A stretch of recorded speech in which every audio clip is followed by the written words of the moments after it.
Back in 1933, there was an actress by the name of Miss Mae West, and she would always use these one-liners, something like, "Why don't you come and see me sometime, big boy?" And even "Too many men, not enough time." And everybody would just fall out hysterically laughing and just really just having a great time with these one-liners. Well, it seemed like fast forward to today in 2023, those great liners that was given by Miss Mae West seems to reign true. And it seemed like it's the order of today. Tonight, on episode 48 on Metaphors of Love, Are We Listening? We're going to dive into this topic of, are women naturally promiscuous? And can a man drive another woman into the arms of another man? So come on and join me this evening. Let's go. This is the podcast Blac-Vocracy.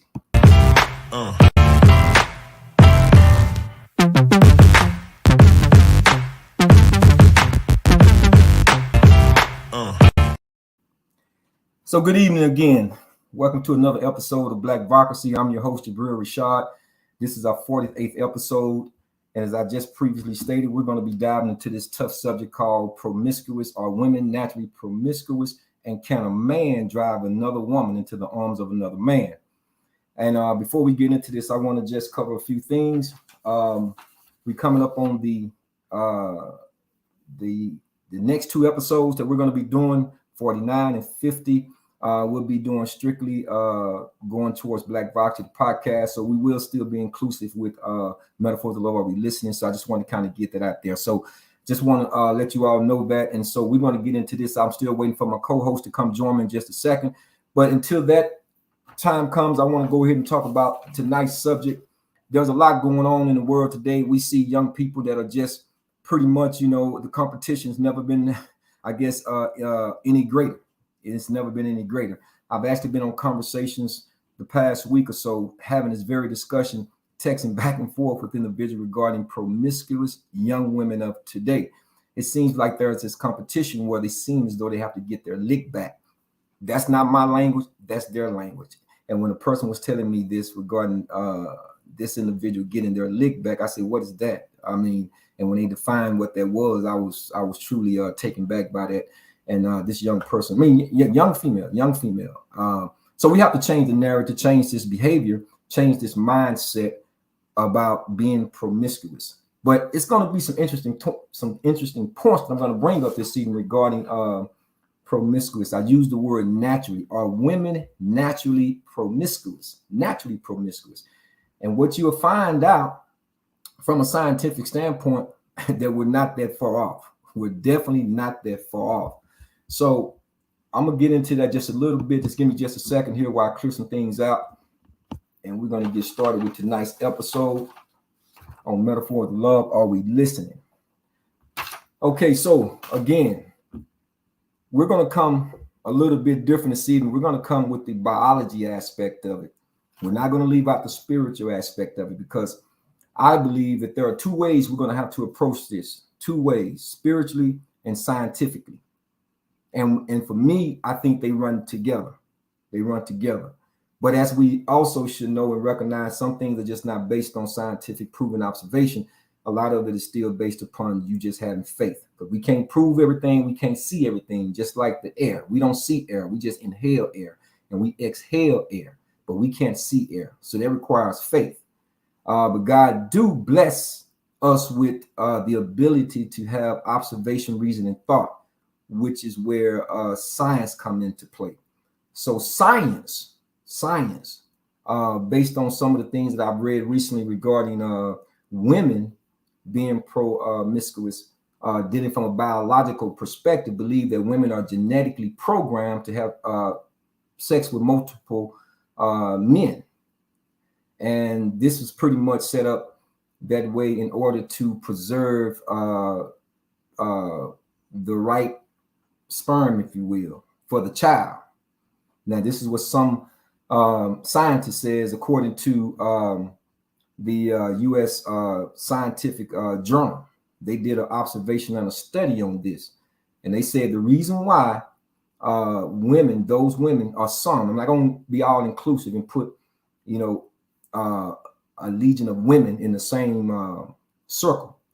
But the reason why a lot of women go into promiscuous behavior is to increase the chances of a child being healthy and with the greatest likelihood of survival. And so we kind of see this with the athletes sometimes, right? You see this with the athletes. Some of these athletes, are really well genetically put together. And you will see some of the women who play these little games are trying to position themselves or putting themselves in a strength of position to meet some of these athletes so they can get that sperm donor to have that the right type of child. So they play these little promiscuous games.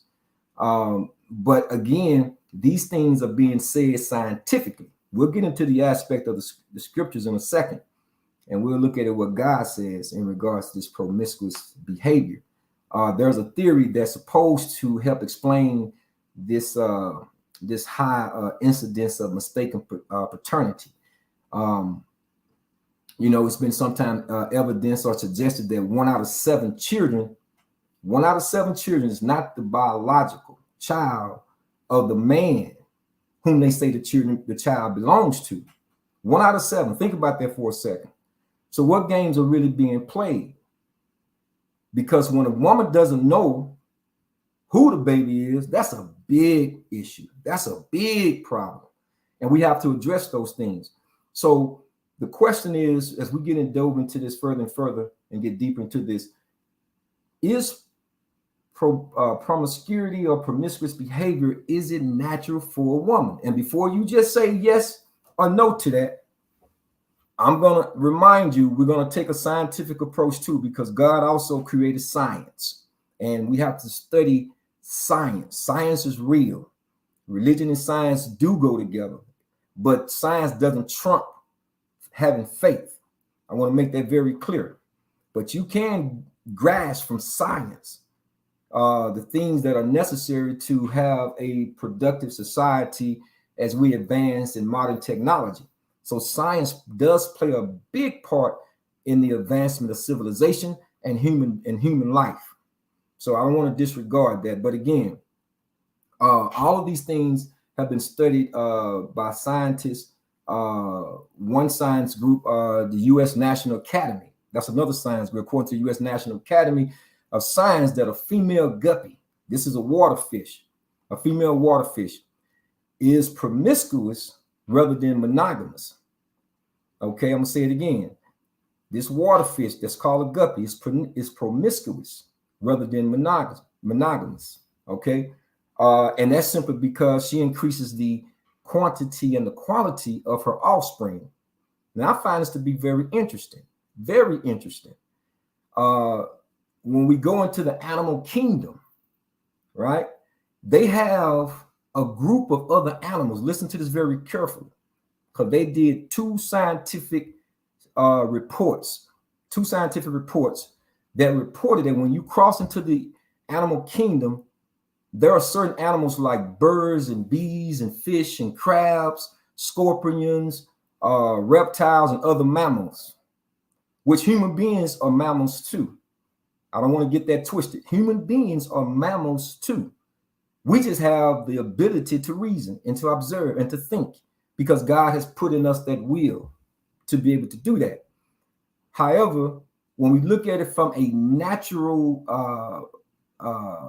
propensity or a natural nature perspective, all other animals, including human beings in the animal kingdom, have the capability of being promiscuous. Yes, we understand that this word is more so conveyed as it relates to men. Okay, that's no news flash. But a lot of times when we think about this, it's kind of hurtful in a lot of ways when we think that a woman can have this same disposition or this same mentality. But here's what science is saying. They're saying that when you get into the animal kingdom, that quality of life, you have certain animals that have the same female animals that has the same nature that they've studied. And I just mentioned to you a few of them: scorpions and crabs and fish, right? Reptiles and mammals. Okay. And they're convinced, scientific research are convinced that the human female also have these same traits or same qualities to be promiscuous. Okay. Also, they did a study in Nature where hens, and get this, hens, they have a nature whenever they mate with a cock. If that cock has a weak sperm release, they have the ability to squirt out that sperm. This is according to science. They will squirt that sperm out and not be fertilized by that particular cock. Now that's deep science. That's deep science, because it's all about fertility, and it's all about the long lasting of their life, you know, when they're mating. So it's something that you have to really study nature to really get this concept of being promiscuous. But I want to be very clear, because they said in the animal kingdom, one of the things that the animals don't do is allow another animal to fertilize all of their children, because they are afraid, based on their study, they are afraid that a lot of the male animals will abandon them. So I was kind of like, wow, you know, that's deep. That's deep. So just like the hen squirting out the weakest cock sperm, I think that's a scientific deep study observation that you will have to be just you know, baffled with when you consider how nature has allowed the female animal to determine, not based on reason, just based on instincts, to determine who they want to have fertilize them. I think that's powerful. That's a beautiful, beautiful sign from the Most High God, if you ask me. But again, here we are in a society, and I want to go back to this one, you know, 1 out of 7 children that they was talking about, who is not the child of the father whom they say. I'm going to go back to that, because I just seen a video not too long ago where a guy was supposed to have fathered 3 of this woman's children. 3, and he took a DNA on 1 and decided to do the other 2, and came to realize that none of them was his children. And I couldn't do nothing but just scratch my head and ask myself, you know, not knowing neither individual, why would a woman put herself in that type of risk, that type of position? Why? And the only thing I could possibly come up with is that either that individual whom she was currently with was there just only for financial support, or she was dealing with an individual whom she had already had a previous relationship and was trying to sustain that. Because I couldn't really think of any other reason why a woman would put herself in that type of position. Not one time. We know certain things can happen, accidents can happen, but to put herself not in a situation where she secured and made a mistake and came clean, but to do it again and again. I thought that was just absolutely you know, fascinating that she would have that sort of disposition and wind up doing that again. So based upon some of the conversations that I've recently had, as well as some of the videos that I've seen that's kind of going around, I said we got to do it. We have to talk about it. And also included in that, we want to know, can a man cause a woman, another woman, to run into the arms of another man? Can a man cause another woman to run into the arms of another man? So I want to welcome everybody who is coming on to Facebook Live, YouTube Live, as well as Instagram Live for this 48th episode. And if you're just joining us, we're talking about, are women naturally promiscuous? Are they naturally promiscuous? And can a man make a woman go into the arms of another man. I think simple enough, y'all. Some of y'all out there, you may say, absolutely, absolutely. But I've had this discussion, and y'all can chat it out and tell me what you think. I want a good evening to you, Anthony. Good evening to you, Lolita. I see you. But can a man? Now, I saw a video going around of a lady that she was saying that a man cannot make her do anything that she doesn't want to do. And she don't play the the back and forth, the tick for tack. She don't play that. And she stated also that if she was going to put herself in that kind of position, it would be a reason. She would have a reason, a real good reason to be able to do that. But she said she'd rather would just go ahead and call a relationship off and move in a different direction if she felt the urgency or the need to be with another individual. And I can respect that on all levels. I can respect that. I think you should consider all things, because one size doesn't fit all, and all things are not going to turn out the way you may think. There's only a few people that are brave enough to be able to do that and sometimes get away with it. And I always caution women, especially when it comes to men, you're playing a dangerous game when it comes to men, because men, again, we hear this all the time, that men and women are wired different. We just are. We are wired different. And I think it's very, very important that we don't lose sight of that, because there are far too many things that are continuing to happen today in our community, and we're in a state of emergency. As I always say, we are in a state of emergency with our young people, and it definitely takes a village to raise a child. So as we continue to talk about this further, I want to go ahead and welcome my co-host this evening, Mr. Tim Jackson. Tim, welcome to the show, my brother. It's always good seeing you.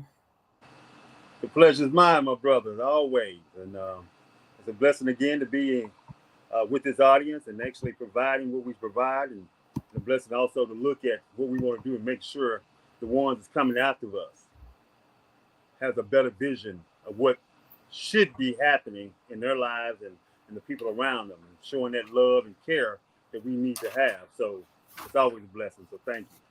Well, no problem, man. Like I said, we're tackling this 800-pound gorilla this evening because I was on this conversation earlier this week, and this very thing happened to come up, and I was looking at it from a scientific perspective. And one of the things that I was sharing with the platform this evening is that this promiscuity, although I think everyone on this particular platform is easy to probably say that, yeah, you have, women who are promiscuous, right?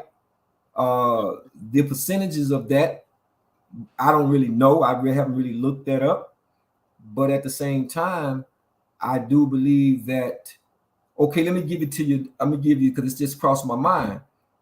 I think, and this is based on science that I read, Tim, they was talking about the chimpanzee. Now, some women may have a chimpanzee mentality, because they talked about that the chimpanzee are wildly promiscuous female animals, chimpanzees. And it's because the male chimpanzee, they have very large testicles, right? Whereas the gorilla, the female gorilla, she's extremely loyal. And that the male gorilla has smaller testicles.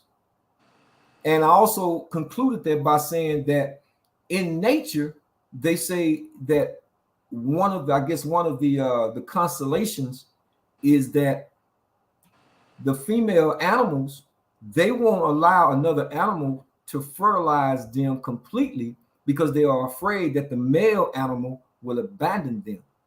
And here's another interesting point. As it relates to the weed, what they call the weed wobbler, I believe, the weed wobbler. It's a bird, a small bird. I found this interesting. The weed wobbler will nest with another male weed wobbler, even if he has what they call a small song repertoire, right? That female bird would still nest with this male bird if he has a small song repertoire. However, if there's a stronger bird that comes along with a bigger song repertoire, this weed warbler would only allow that bird to fertilize. That's powerful, man. Nature is so powerful. It's so powerful. But now here's where I think the fork meet each other in the road. Because the human being has the ability, the capability to reason, to think, and to observe, and to read scripture, right? Mm-hmm. We have an ability to be able to do that because we know that too much sexual copulation, I'll just use that word, too much sexual copulation causes a community to begin to break down. It begins to break down. And so this is one of the reasons why I stated a second ago that we have to be very cautious of who you meet or mate with, and make sure that you're very clear. Now, we talked about, I guess that was last week, and we talked about this dating thing, this multiple dating aspect of it. And to a certain extent, I get it. I do get it.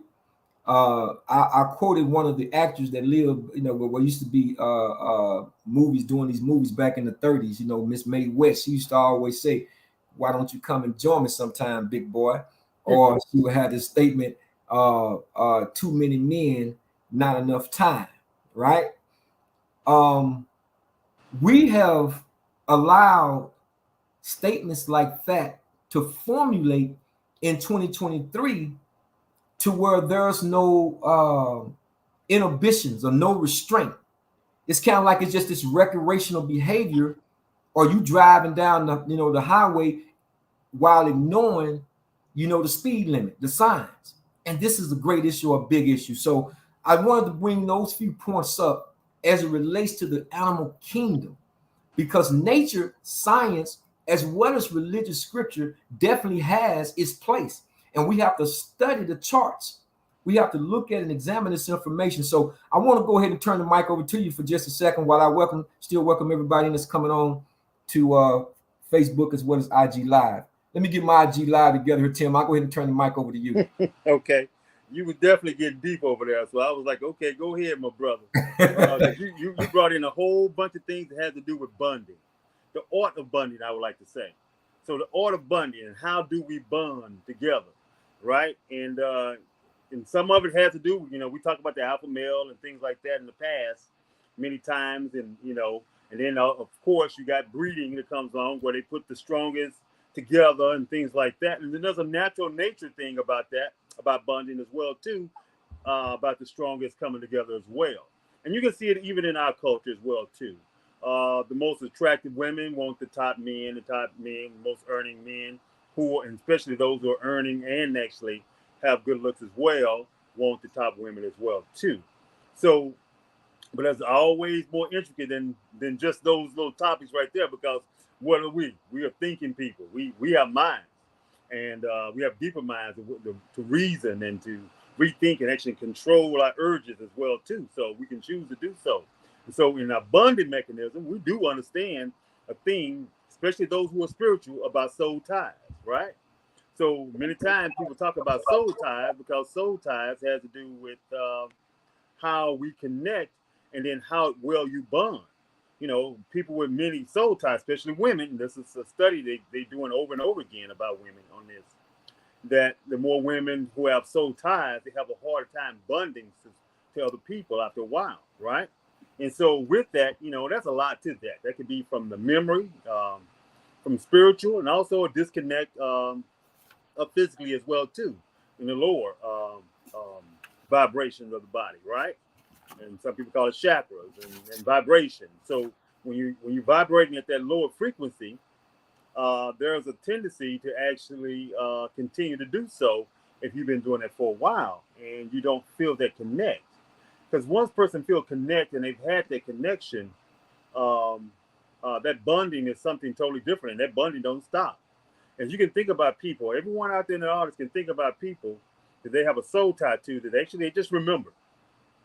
They've met a lot of people, but they remember. Not necessarily that you had sex, but that soul tie is nothing like it, and it don't stop. It continues for a lifelong a lot of times. So even if that's not the person that's good for you as a mate, there's a soul tie.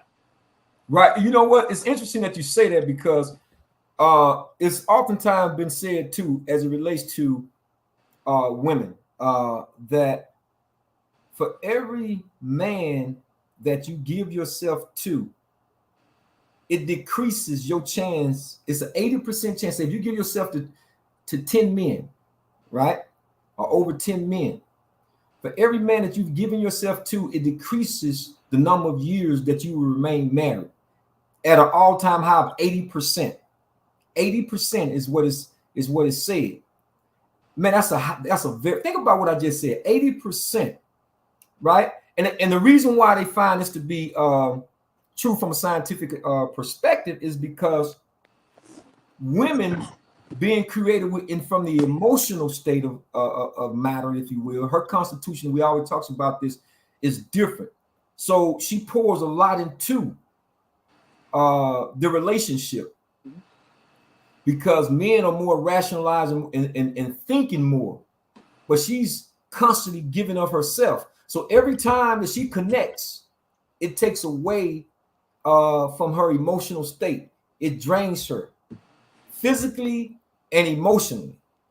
She began to check out or detach. So yeah, I mean, the point that you was making is spot on because I do believe that's okay. We stay. I do believe that that's one of the reasons why, and I'll just take you down for just a second. Okay, and that's one of the reasons why I think we have such a high divorce rate because these are certainly contributing factors that cannot be ignored. We have one of those high divorce rate because women, and I'm talking about they're short-circuited. You're talking about 2 years, 3 years. You can't even get past the third year without being in a position of wanting to go ahead and file for a divorce, right? And I do think that scientifically it's been proven and have been said that these are some of the things that are contributing factors, okay? Which is reason why, just like when a child learns how to walk, you have to be able to take those first steps very cautiously and perfect your steps by asking certain questions and by probing into certain questions. Because if you don't do that, at some point, the legs start to shake or the legs become real wobbly. And then the relationship begins to falter. And these are some of the things that I don't think when people get out of one relationship and get into another relationship, there's no debriefing on the trauma that they probably went through in the previous relationship. So they enter into another relationship without raising certain questions. And if that doesn't work out, depending on how that relationship was the first time around, they'll start trying to play the game the way the man played the game. Maybe a little bit slightly different because I know there's some women out there, man, they got some, what was that movie says? It's nothing like a woman. The CIA ain't got nothing on a woman with a plan. There are some women out there that can be really, really treacherous, if you will, in playing this game. But the question is tonight, are women naturally promiscuous? And based on the scientific research that I've done, I would say it like this. Scientifically speaking, yes. But do understand the reason why female animals do what they do, and it's all about the longevity of the lifespan of the child. And we have it too in the genetic coding. They call it eugenics. Eugenics is when you're trying to find the right mate to be with, right? You're trying to find the right mate to be with so you can get that 6 foot kid or whatever you're looking for. It's called eugenics. And some women do play that game. Not all women, some women. But again, that is the question this evening that we want to talk about, as well as do men or can men, I'm not going to say do, but can men drive women the arms of other men. And you say what, Tim? Oh, definitely can. But I like to say it in a different way. Because this is what it is. It ain't necessarily driving them, but if a woman ain't with you, she gonna go somewhere, right? Right. So it's not necessarily that you drive them, but you can drive them away from yourself. So if she doesn't see you as her mate, if she doesn't see the vision that you have, if she don't have the same, she's not congruent with you to where you guys are headed or feeling you, the energy and the chemistry like you need to, she will definitely look another way. And women been doing that a long time. Men remember this because we started out in junior high school and high school, seeing that the women, okay, they look, oh, okay, yeah, you're in the same grade. I really didn't know that, man. But then I went to high school, then in the 9th grade, and they dated an upperclassman, right? They didn't drop all their classmates because at that time, you was in the 7th, 8th grade, y'all was the same grade level, right? And then now they go to 9th and 10th grade, boom, they want the upperclassmen. So, and we're talking about usually, we're talking about most women, we're talking about most of them are attractive as well too. So that's a deal. Just like with men, the most attractive men are the most well-do men, or the men with the high class has the most options. It's the same thing with women. The most attractive women have more options as well. Sometimes the more with the most personality have the options as well too. That goes both ways. So sometimes it's the personality that can do it, and also sometimes, and I say attractive, I'm not just talking about physical face. It's also shape and body and athletic and all that. And then, of course, sense of humor has done some things for people as well too. So these things make people more attractive. All don't fit all, right? So, right. But still, we're talking about attractiveness. So in that attractiveness in those numbers, yeah. So women are already looking for what they want, and so I don't know necessarily you want to call it driving, but some men have driven. Some, there's a little story. I don't know if you remember. Some women have said it too. Okay. Someone is okay for a man, for an example. You with a girl, now all of a sudden she's talking too much, and I've heard the reverse as well too. The woman talking too much, right? And you're like, okay, I'm gonna get with her. But then I was just talking too much. You're like, oh, that's all right. I'm gonna keep this zip on and this belt tied, right? Right. You say, right. I'm not doing it, right? Right. So the same thing.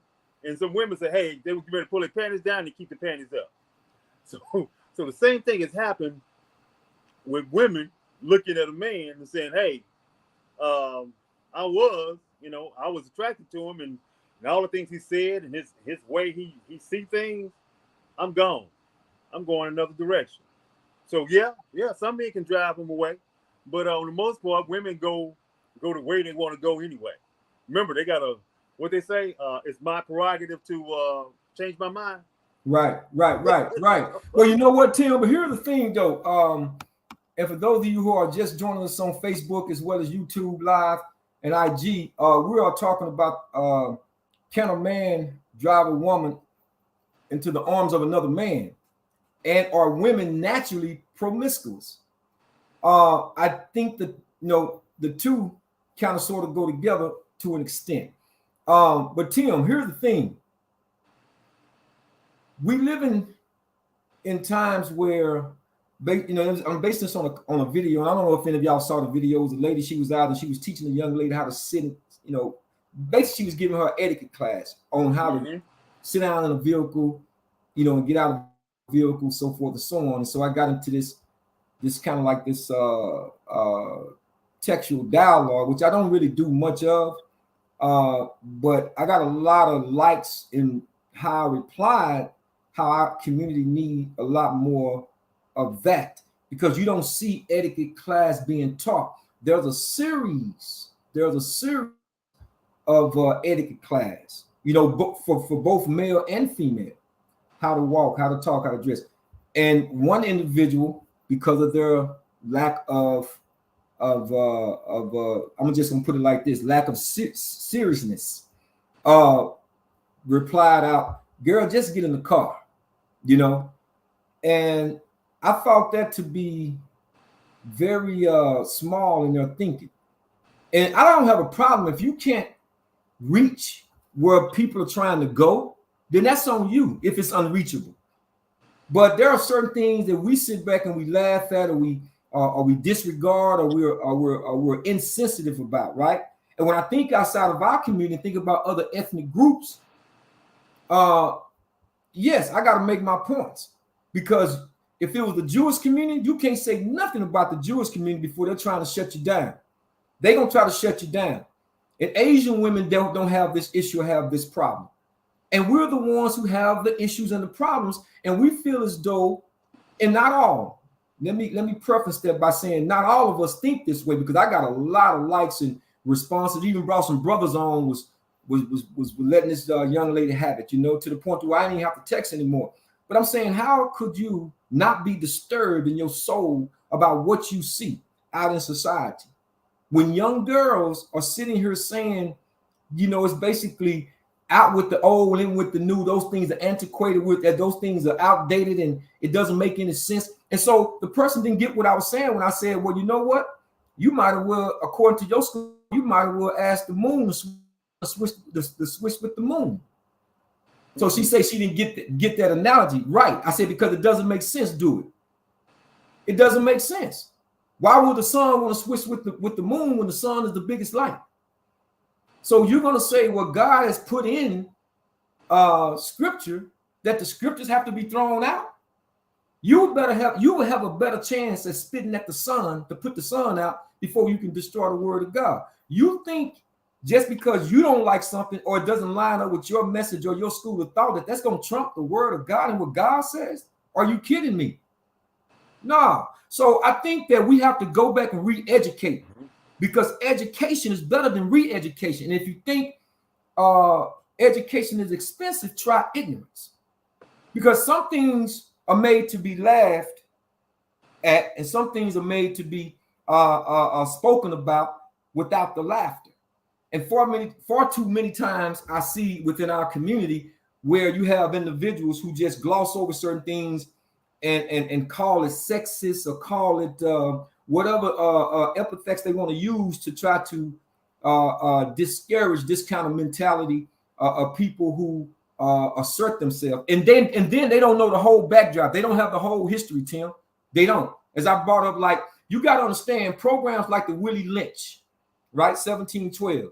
These programs was implemented to prohibit African American from advancing, number one, and to break down the structure of the Black community.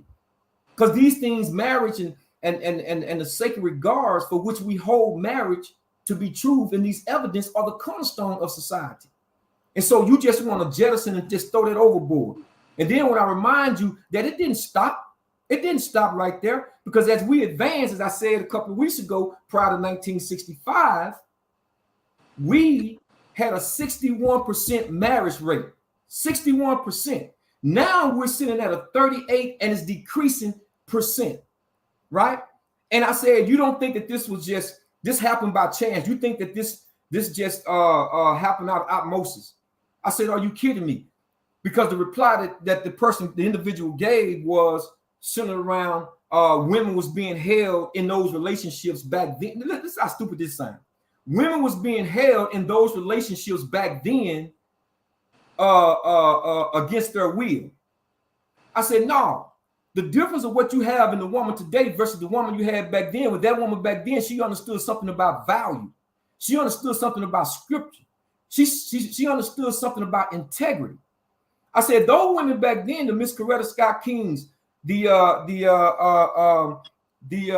Angela Davis, the Miss Callie House, I can go on and on and on. Those women had an understanding about the journey and how we was trying to go and how far we have come. Those women didn't march in those freedom walks and get dogs sicked on them and hit over the head with billy clubs and water sprayed on them. For you to advance yourself with your negative, condescending self to disregard what they've done. I said, then you don't really understand programs like COINTELPRO.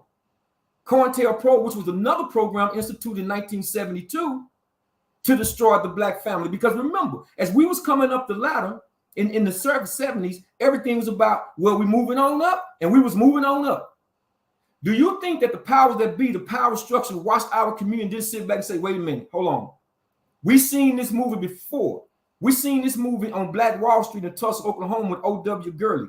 We seen this with Mr. July Perry down in Florida. We can't have these people uniting under family, having them to galvanize themselves under the banner of family. We have to infiltrate them and break down the family structure and the family community. Now, these are just facts. So if you don't understand the plot and the scheme that was devised, then you're misguided. Then we move into the 80s. So I asked myself, if we had a 61% prior to 1965, then what happened coming through the 70s and the 80s? So then when we move out of the 70s and come into the 80s, you know what happened? They said, well, what do they like? What do black people really like? Food and music. Put them two together, you're going to have a party. Food and music. So let's go through the music industry. You know, the minute they started playing songs like I'm Living a Single Life by Cameo, which was a national anthem, they popularized that, the single life, through song, through music in the mid-80s.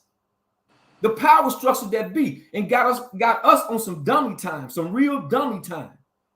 And they didn't stop there, because as the 90s moved around, then you had Destiny Child with Beyonce and her group singing about all my single ladies, all my single ladies. Then they even had a sitcom show called what? Single Life with Queen Latifah and them. So they started promoting the single life, the single life, the single life, not the married life. Not the song that Larry Graham sung about when we get married. They stopped singing those songs. So you think by design that this thing just happened, I say out of osmosis. You're kidding yourself. And here we are today with young black women. I see time and time again disrobing themselves in society, trying to grapple with attention, trying to get some attention that most young guys, because they haven't had the proper foundation or proper education, not going to be able to pour into them or develop them intellectually either. So you think by disrobing yourself in society, that's going to make you better, that's going to make you feel better, it's going to make you comfortable enough to go get the kind of man that you want. You're kidding yourself. You're kidding yourself. And this is the game that's being played, man, on a very, very high level, man. And we have to turn the car around and get back to some of the basic, fundamental things, man. And we don't need anybody help. We don't need anybody trying to write a dossier or come out with their own thesis or whatever about how to do this. Because we've been here before. We have great men and women that came before us that gave us the blueprint on how to do this. We just have to make up our mind and become sensitive enough and conscious enough to do it. And that's really the truth to the matter, man. So I didn't mean to take up, a lot on that, but it just sensitizes me, man, when I look at other communities and look at how high our numbers are and how we just accept certain things. The man Lil Cohen, who ran Def Jam Records for a while, he was on the Breakfast Club, and he talked about the very things. Because when Charlemagne asked him, why would you sign a rapper that would degrade women the way they do and would talk about women the way they do, the man straight out, and you can go look it up on YouTube, the man straight said, well, I'm in business. He was looking around like this. Well, I'm in business and my family got to eat. So they profit off of our ignorance. And you don't get no cut of that. You don't get no cut of that. They profit off of our ignorance. And so me, a person like me, I would have to assert every ounce of me to push back the narrative that these things are acceptable. I won't do it. And I'm coming back to a conscious state of mind, getting back or pitching my hat in the ring, as they say, and making sure that I do my part, which is why you all will see me considerably getting my gear, as you see this 1829, as I spoke about this a couple of weeks ago, and getting merchandise with this to push this narrative, because we got to take it back. We have to take it back. We must take it back, and we will take it back. But Tim, I'll go ahead and let you expound on that as well. Well, that's what we got to take back: morality. So there's a morality deficiency, and what in this information age, what they're doing in the music industry and many other places is actually preying on that morality deficiency for economic climb and economic gain, right? So they'll use any means necessary to get economic gains, especially using our community. And so what they did was preyed on our morality deficiency, meaning that they were okay. They knew that actually we love music, like you said before, and the joy of music. And sometimes we don't pay attention to the lyrics all the time. We'll listen to the beat, and the rhythm is way more important than sometimes the words. But those words have power as they continue on to infiltrate people's mind. And a lot of times people don't know what the words are until later on. But some people do. And some people hear it right from the start. And so slowly it penetrates the mind and it penetrates the behavior. So we always got to be careful of things that we put out. And like you said, Tank said that they're not afraid of our violence. They're afraid of our love. And so when we're not speaking about love, when we're talking about violence, we're talking competitive things, and when we're downgrading our women as well as downgrading our men, because we got songs of downgrading men as well too. And so when we're doing those two things in our society, that's a moral deficiency. We're actually crumbling and actually still giving economic gain to those of power who actually wants that and wants to keep us divided. And as you mentioned before about where the road started, it started way long time ago. But you know what's funny? This is the information age. A lot of information is prevailing. But there's two roads. There's information and misinformation. And that distance started now, but it's even coming to more. Because a lot of people are driving on misinformation. They have so much information to inundate with, they don't know how to discern the misinformation from the information. See, back in the day, we knew they was sending misinformation. We could actually combine, we actually could talk when they allowed us to, and when we got a chance to be in secret, we talked together. Of course, they would try to break those things up as much as possible by doing the things they do, by breaking up the family, breaking up our languages. They did enslavement, so make sure nobody was speaking the same language in the same area, so we couldn't communicate without them knowing. Making sure we learn English, and actually, they did want us to learn English, just didn't want us to read, but they wanted us to learn English so we could actually communicate so they could understand us, right? And so all these different things, they definitely hated the southern side, but there was always somebody interpreter they would get. So they would get another person and whip him until he actually would go in and spy on those who were speaking. So you couldn't even speak in a silence because they was always putting a spy in our groups, right? So from information and misinformation. So we coming through with this information, misinformation. We got so many people that are using lack of morality to actually drive the economics, not just for themselves, but barely for themselves, actually, more for the powers.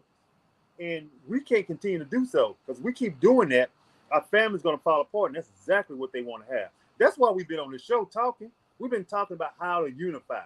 And so when we talk about promiscuous, we're not talking about it just for a talking point to be talking about women or promiscuous. We're talking about, like, we're seeing on Instagram and all the other different platforms where all these women are actually showing their bodies as a main thing, not their minds. There's some with minds, we know that, but the majority of them with the biggest following are showing their bodies. That's right. The majority. Right. Majority. I ain't talking about the minority. There are some people who actually brilliant minds, male and female, are out there doing their thing and got numbers coming along very well. But the biggest one we see that gets the instant gratification is the instant look, what people see right from the start, and they get connected, and people are liking, male and female are liking what they're doing as well too. So it's not one gender just liking, it's actually both genders are doing it. So what we have, and that gets all people. So no matter what, people always stop at even those who drive fast past a car wreck, look at the car wreck. So even when they drive fast, so those who really don't care about the car wreck, they'll keep driving. They'll drive, but they still glance over to see what happened. Everybody else will slow down. There's a lot of people slow down. That's why it was always a slowdown. So majority of people slow down at a car wreck. Some people pass by, but they still look over. Right. So just to say the same thing. So let's not get caught up in the idea that, hey, people got to stop looking. If it's out there, people gonna notice it. That's what they're gonna do. So we got to make those choices. And I'll say this one thing about a lot of women that I know of, and the women that came before. It takes a strong urge because you think about the women anatomy. You're talking about every month, women go through a period where they ovulate, right? And when they're doing that, hey, they want to procreate, right? And so each month, women has a young age got to learn how to squash that with their mind and their spirit. And so a lot of women in the past, that's what they worked on. They talk to each other. That was the elders. The elder women talk to the younger women about being able to do that, about having that time of the month and, hey, squashing that, right? Today, that's not so the case. A lot of women, hey, during that time, it's prime time. Right. You know what, Tim? Well, let me just say, Paul, for just a second here, because we're coming up on the first hour of the show. And again, I want to welcome those of you who are coming on to the podcast Blac-Vocracy this evening. We're talking about, are women naturally promiscuous, and can a man make a woman or drive a woman to the arms of another man? When we talked about scientifically observations and how they've done years of study and research scientifically, from a spiritual perspective. However, we know about the stories of Holabar and Jezebel and Rabbah, and there's a couple others, and even with Mary prior to her repentance and turning, pivoting and turning around and getting herself together, resetting spiritually, right? And so we know about those women of the biblical scriptures. But there seems to be, like I say, this is no new phenomenon. There seems to be a certain order of the day to an extent that I see, that I'm aware of, because again, as I pointed out a second ago, programs that have been instituted to break down the Black family have caused a lot of women to make certain decisions. And what I found interesting in some of the research was that it stated that the women who actually participate in this promiscuity, I'll just say that, in this promiscuity, who participate in these things, they only do it to such a level based upon their circumstances. That they only do it to the higher level based upon their circumstances. And so we see every cause has a reaction, or every cause has an effect. But that doesn't necessarily say that you already have to react, because every action has a reaction, but you don't necessarily have to always react. These things are about learning self-restraint. No matter what your school of thought may be, or whatever you subscribe to, you don't have to put yourself in a position to engage in hyperbole the way other people do. You don't have to ruin your brand the way other people do. I think far too many times we play the tit for tat game, or what they call quid pro quo. We play that game, or we've played that game, and put it like that, so much, and to the point now you see the staggering numbers. You see what has happened today. These are real things, are real issues. And as I'm fond of oftentimes saying, that before there was COVID and so forth, which was a worldwide pandemic, we was already suffering from an epidemic in the African American community and didn't even really know it. We was already suffering from an epidemic. As I always talk about the numbers, I'm always talking about the numbers, and I will continue to talk about those things because those are the algorithms. Everybody gets a number. Nobody gets out of here alive. Nobody. Everybody get a number when we come into this world by God's permission, and we get a number when we exit this world by God's permission. But it's the number that is unknown that we don't know about. And so in the meantime, I think we referenced the poem by Miss Linda Ellis and the Dash, right, Tim? And we talk about this journey. We talk about this road and what we're engaging in, and when do we maturate up intellectually? When we get back to the conscious stage of how we was created in the beginning.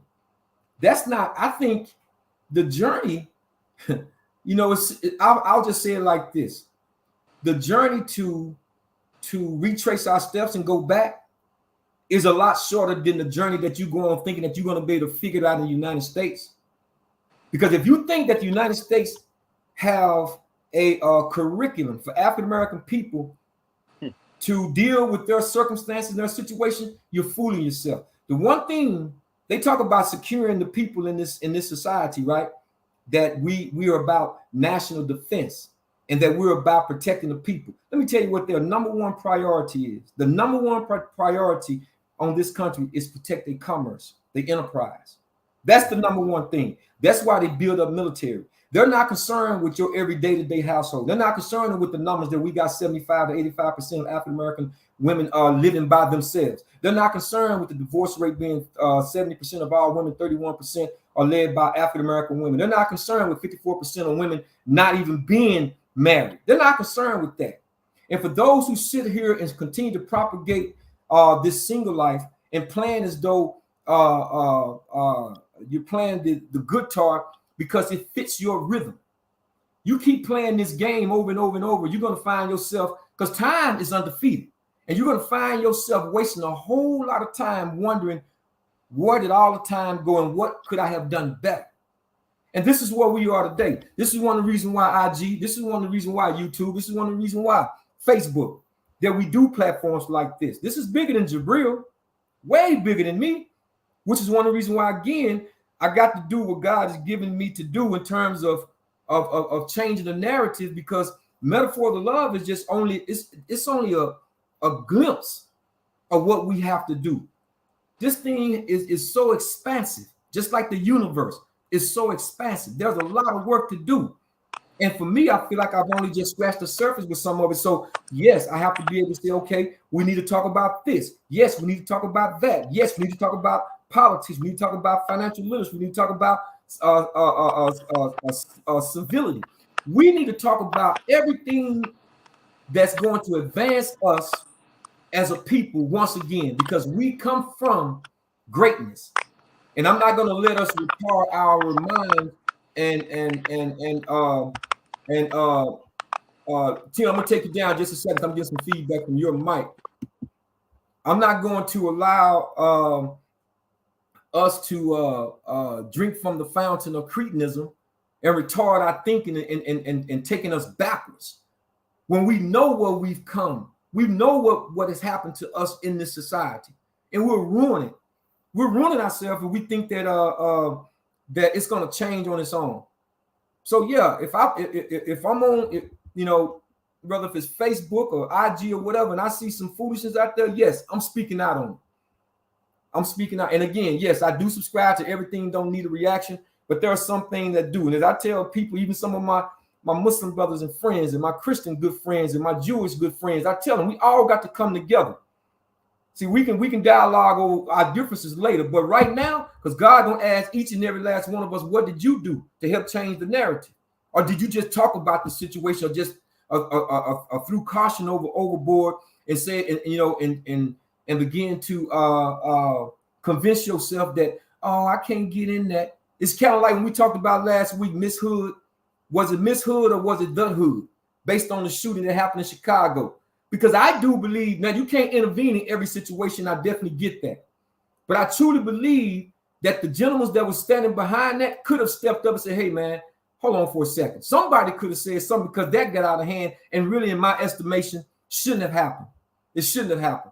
So we're looking at the numbers again, and these things are out there, they're prevalent, they're out there, and it's time that we get into the game. If you're not in the game, get into the game. There are several people who've joined this platform that's already in the game, already have their 501c3, they're already trying to make a difference. So look in the mirror and ask yourself, what can I do better? Because people are checking out of here every day. Every day.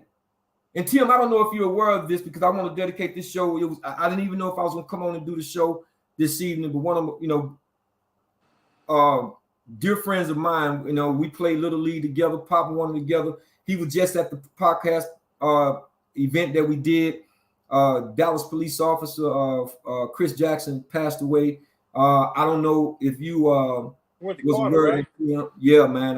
And we'll talk off air, but it's been on the news, and I'm just, when I got the word today, I had to laugh to keep from crying, because Tim and I grew up, played with the comments, like I said, and he was just at the event that we had. So This is serious business, y'all. It's serious business, and it's something that you have to reflect on, because what will your record say? What will your record say when it's your time? That's a question. So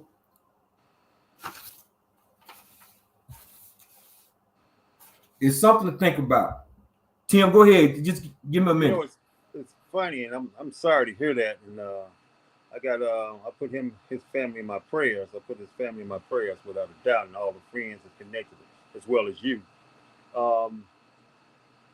It's sad to say that when I think about the women who actually explain and actually have those conversations with men about, and like you was talking about the tit for tat thing, like, hey, men do it, why can't we?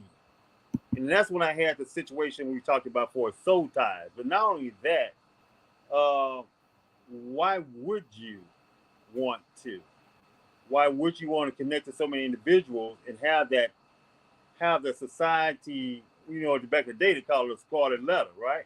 Right. They gave a scarlet letter out for that. But to have that energy, all those different energies that you tied to, that actually, go through your brain and you have a different mindset. You're not made like us. And when you do, that's a whole other thing. And I don't want to get into promiscuity that you see a lot of times in the same sex area. They talk about it. Conversations I've seen them have talking about how promiscuous they are in the same sex, what you call it. So that says something about the nature and talks about what you talked about already a little bit about the nature of some women being promiscuous, because when they get together, when it's just them, they promiscuous, right? Right. So that tells you a little bit about society.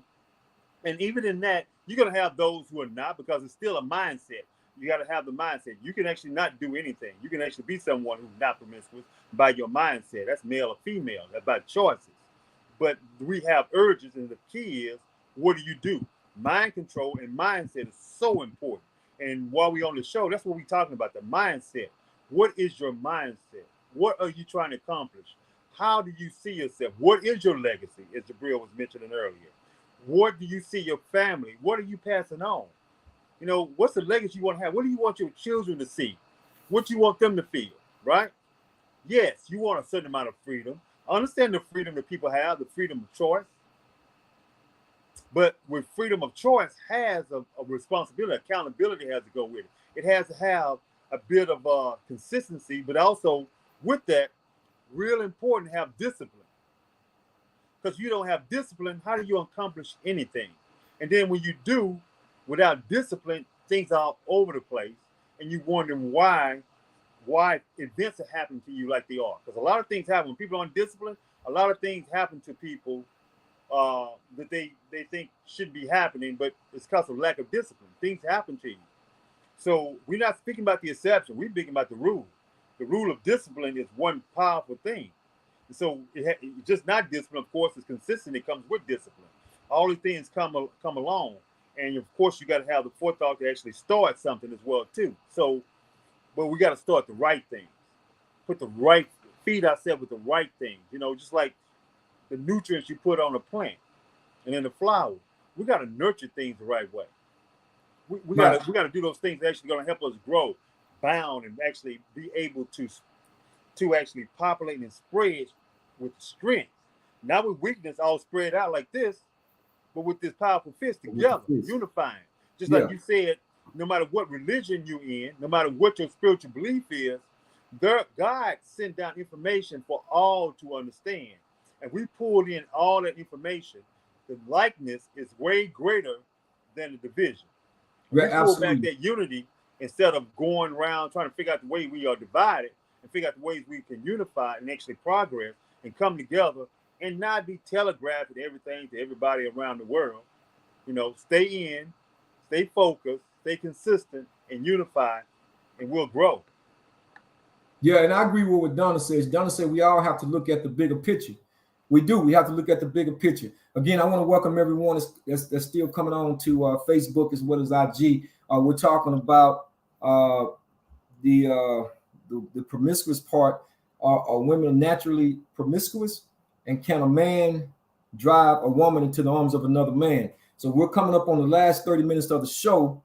So we want to make sure that before we exit this evening, that we are clear about, and I'm only talking about the African American community, because again, charity starts at home first, then it spreads abroad, right? So I'm only looking at our approach to what needs to happen, especially those who are wide awake and who are more conscious and more sensitive about what's going on within our community. Because again, people want to write these manifestos and all these dossiers about, how they want to help the African American community, but yet at the same time, they become like culture vultures, as they say. They take from our community, but don't necessarily give back to our community. And then when they do, they don't give the right information or the right knowledge on how to build on that. And that's something that we as men have to be more mindful of and take control with that. We have to be able to go out and talk to our young, brothers and young men and nephews and whatnot, and cousins, and bring this information to them, to set them, to give them the proper foundation. Because when you know better, you do better. But if knowledge haven't entered in, the blind man can't become like the seeing man. One who has knowledge versus the one who doesn't have knowledge, they're not one of the same. So we have to make sure that we understand the methodology that it's going to take. If they say it's a saying that if you try, you can't cure the headache by cutting off the head. You can't do it. Just why not just take the aspirins? Sometimes you can go in and you think that, I'm just going to snatch something out. But if you're a surgeon, if you're a real surgeon, a surgeon who has real steady hands know how to go in there and really doctor on a thing and really cut the necessary nerve pieces or what have you, or the necessary skin pieces to get to what they want to do as far as a full successful operation. And sometimes we have to operate with a scalpel.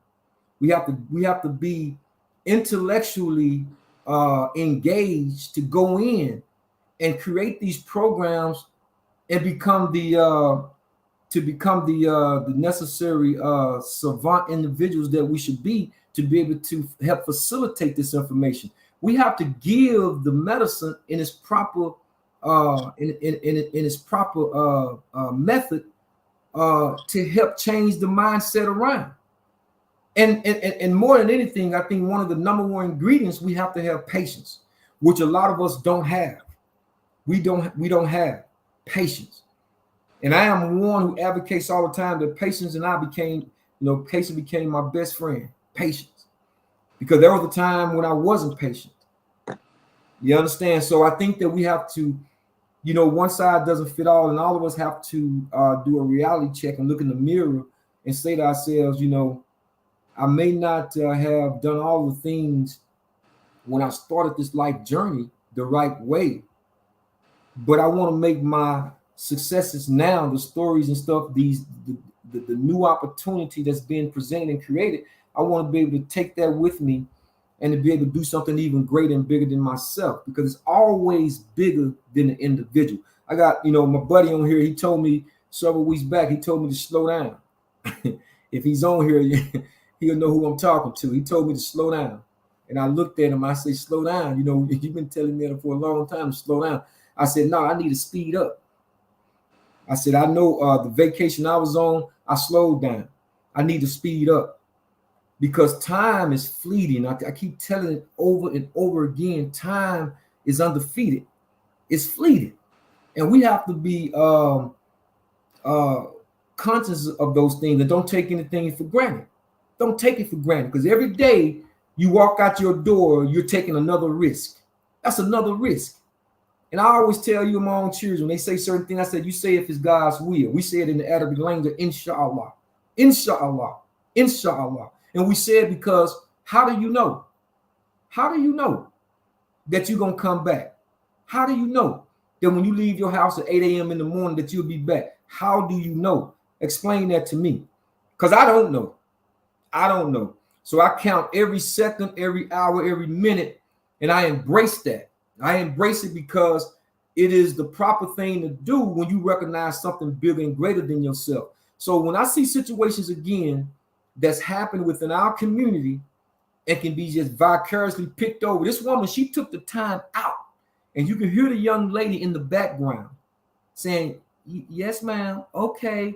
And she was demonstrating and showing her how to get in the car when you have a dress on. It's a way you do certain things, but you poke fun at it. You say, oh, just get in the car. See, that's that fast mentality. That's the problem with a lot of the young people today. And so again, we're talking about it. Like I said, I wanted to, I want to, segue back over into the part about a man driving a woman into the arms of another man. I think on the surface, we would easily say yes. The outcome is that yes, a man can do that. But if we really, really, truly honest with ourselves, that was already in you. I'm going to say it again. That was already in you. You were just looking for someone to bring it out of you. It's just like they say when a person drinks a drink, right? Alcohol. And they say what they really want to say. Well, it's been in them all along. So if you say that a man can drive another woman to the arms of another man, that was already in you. I mean, can he help facilitate that? Perhaps. But ultimately, it's your decision. Ultimately, it's your decision. And is no any other way that you can perceive it and look at it. Because no one, unless it's rape, can force you to do anything that you don't want to do. I am a believer in that. So again, that's why I want to put up basically two topics. I got another way of saying that too, Jibreel. If we're talking about while you're in a relationship, driving you to another man, then the answer to me, no. You can't be driven to another relationship. When you're in a relationship, nobody can drive you to anything. They can drive you away from them. That's what I said earlier. Right. I'm gonna say it a stronger way this time because I wanted to make sure that I clarify what I'm speaking to. We're in a relationship. You're in a relationship with a guy, whatever it is. You're in a relationship. If he cannot drive you to another man on. But he can drive you away from the relationship. No, he can drive you away from the relationship. Absolutely. He cannot drive you to another man. That is a choice you made. It's in you. Just like you said, it's in you. You've chosen to be with another man. That's be accountable. Right. That's be accountable for your own action, what you do. If that's okay, if that's what your choice is, it's your choice. Be accountable for it. Right. Don't say, hey, this man drove me. He drove you away from him. Maybe he's not the man for you, but he didn't drive you to another man on. No. You went to another man on. Right. I agree with you. I agree with you 100% on that. And as Curtis chatted out, he said it's all in us, men and women. You're absolutely right. Promiscuity is in both men and women. You're absolutely right. Now, there's a lot of things that we won't have time to get into it, and maybe we can do a part 2 of this. We won't have time to get into it this evening, but he's absolutely right when you say that it's in both men and women. I tackle the issue based upon the female perspective because normally when we associate this with women, it's always frowned upon and looked upon. So I said, let me check science behind this, nature behind this. And for those of you who joined us late, I was talking about, and I'll just kind of recap real quick. I was just talking about in the animal kingdom, you have certain animals like reptiles and crabs and chimpanzees and birds and certain birds, so forth and so on, and certain mammals, and human beings are considered mammals, where you have promiscuous behavior, right? But and I was given the example of the hen, how the hen when it mates with a cock, it squirts out the sperm if that hen by nature doesn't feel as though that particular cock is the certain mate that they want to mate with. So I was given a scientific perspective of this, but that's nature. As they stated in the end, that in the animal kingdom, the female does not allow all of these adulterous relationships. I'll put it like that, because they are afraid that the other animals or the other male animals will abandon them. So that was some of the things you can take away from it. But you're absolutely right, Curtis, that it's in us, right, to do that, and with some people more than others. And again, as it relates to the female, according to the Scientific Journal magazine, that females, when they start to level up and do it even more, they level up to that position based upon their circumstances, whatever their circumstances is. I don't necessarily know if it makes it right. Well, I do know whether or not if it makes it right, because again, no matter how much science you give me, and I believe in science. But science still doesn't trump God's word, because there are certain things in science that they haven't even caught up with yet. And then when you get right down to it, a lot of it depends upon faith itself. As I stated earlier, we don't see air, but we breathe and inhale and exhale every second, but we don't see air. We just have faith that air exists. And so these are the things, that certain things that cannot be proven, because God haven't given everything to man yet. As it says in our scripture, that if he were to give it to man all at one time, it would have surely crushed him, because we can't handle everything that God gives us or would give us. We couldn't. That's why there are going to be people, if God so wills, 500 years from now, 1,000 years from now, that's going to look back on our civilization, and they're going to have their own analytics that they're going to go through the coffins with, or these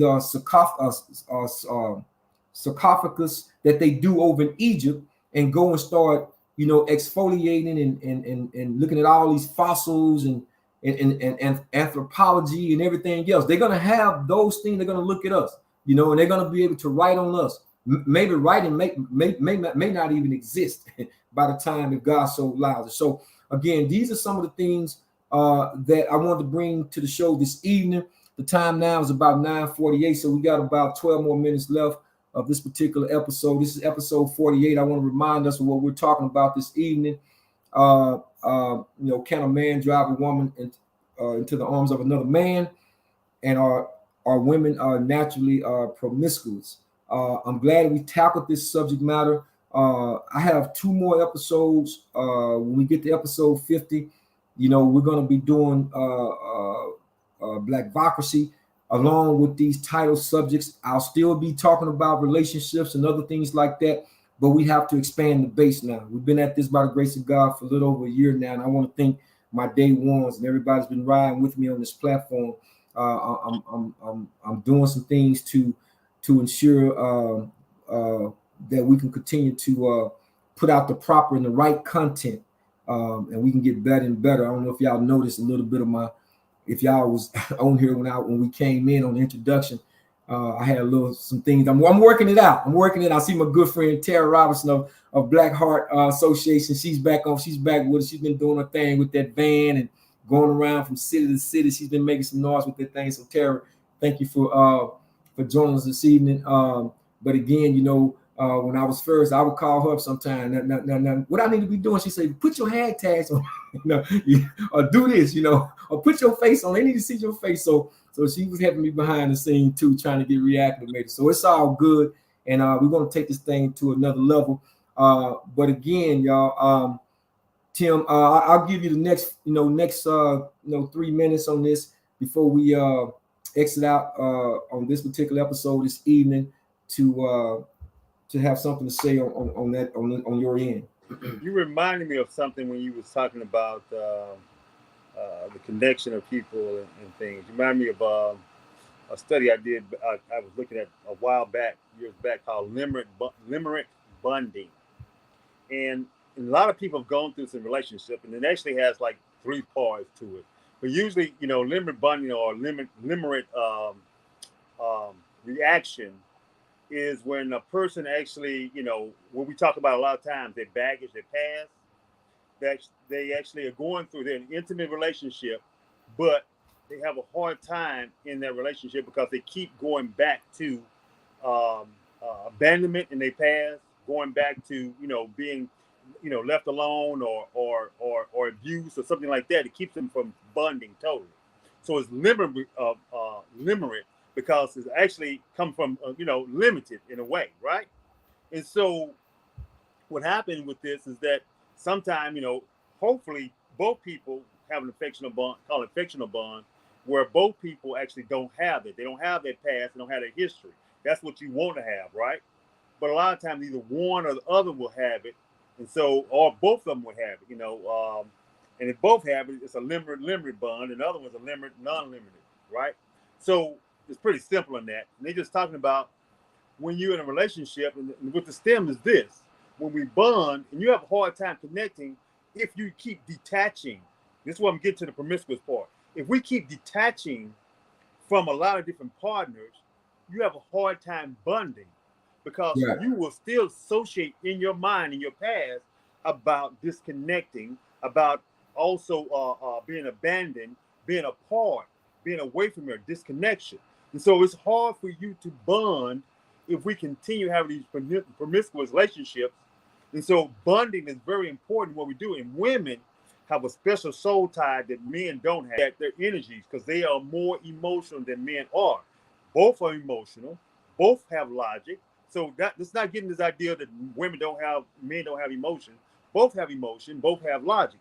But women have more emotion and react more off emotion than they do off of logic, where men react more off of logic than they do emotion. They're emotional men. If the men are in a setting where they learn how to react off emotions, usually in a women-driven household, they learn how to deal off emotion more often. You will see men, which are coming through this new age, reacting more emotional, having more emotional reaction. And then they're having abandonment issue, because they have an abandonment issue, whatever the reason of not having a mentor, a male figure in their lives, and then they're more emotional and dealing that way. And so with this new generation, we got to reteach. We got to re-mentor the male and the females that coming along, so they understand, hey, freedom sounds good, because that's the word they're using, the freedom of choice to use. But they forgetting all these underneath things. They don't look at the iceberg on top and forgetting about the consequence of the iceberg on the bottom, which is the strongest part. If you keep being top heavy, you're gonna tip over. You ain't gonna keep shining, and at the end of your life, you're gonna tip over, and you ain't gonna be shining. You build that strong base, you may not be shining as much on top, but you're gonna be strong, and you're gonna live a lifeline, a more satisfied lifeline, instead of having one where everything is just glimmer and but pain. It's gonna be glimmer and pain. Who wants to live a life of glimmer and pain? It stresses you out and you die early. Right. And the point that you're making, Tim, is one of the things I was covering earlier about, women, when you have relationships, if it's 10 or more relationships, promiscuous relationships, your divorce rate increases 80%. And it's part of what you're talking about from the bonding aspect, because women get to a point where they don't feel as though they have nothing else left to give, because people have taken. And oftentimes men are perceived as being nothing but takers, right? And so that's one of the reasons why. And we have to do better, man. We have to be able to educate better. But again, programs like this, man, are key. They are key. And anyone that has a program that's like this, I will go on and encourage them to continue to do it, because I'm just one platform, and it definitely takes a village. And I do still believe in us, because heck, man, if we don't do it, then who will? And so these are trying times and trying matters and trying situations, and everybody, as you stated earlier, have to be accountable. You have to do your own self-evaluation, take self-inventory, and be accountable. Know if you either see you got doers and you got people that want to stand by and watch other people do it. You have to be able to say, what can I do? I don't care if we build in a house, just pick the shovel up, bring the grass, put the light bulb in, screw on the doorknob, just pitch in. This is one of the things that the Habitat, working with our Habitat of Humanity years ago back in the 90s, taught me. It was building character and doing that. So everybody got to pick up a tool.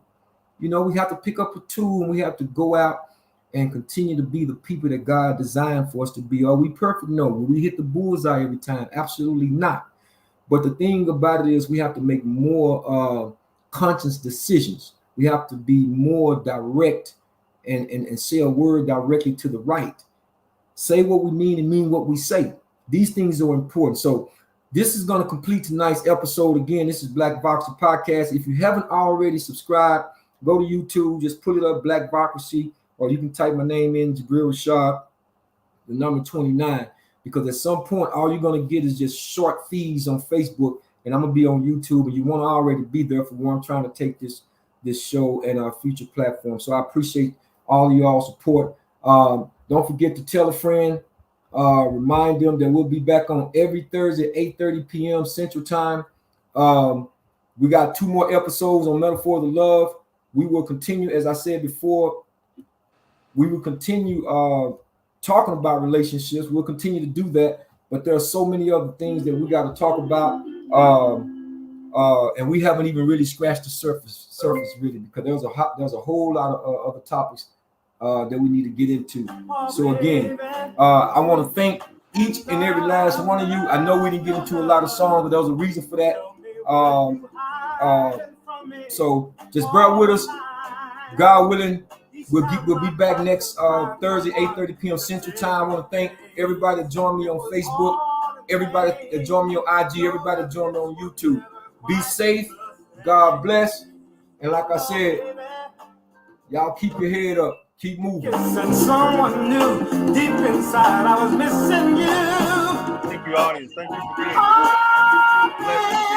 Baby, you made me fall in love with you. Now I don't know just what I'm gonna do. Good night, y'all. Good night.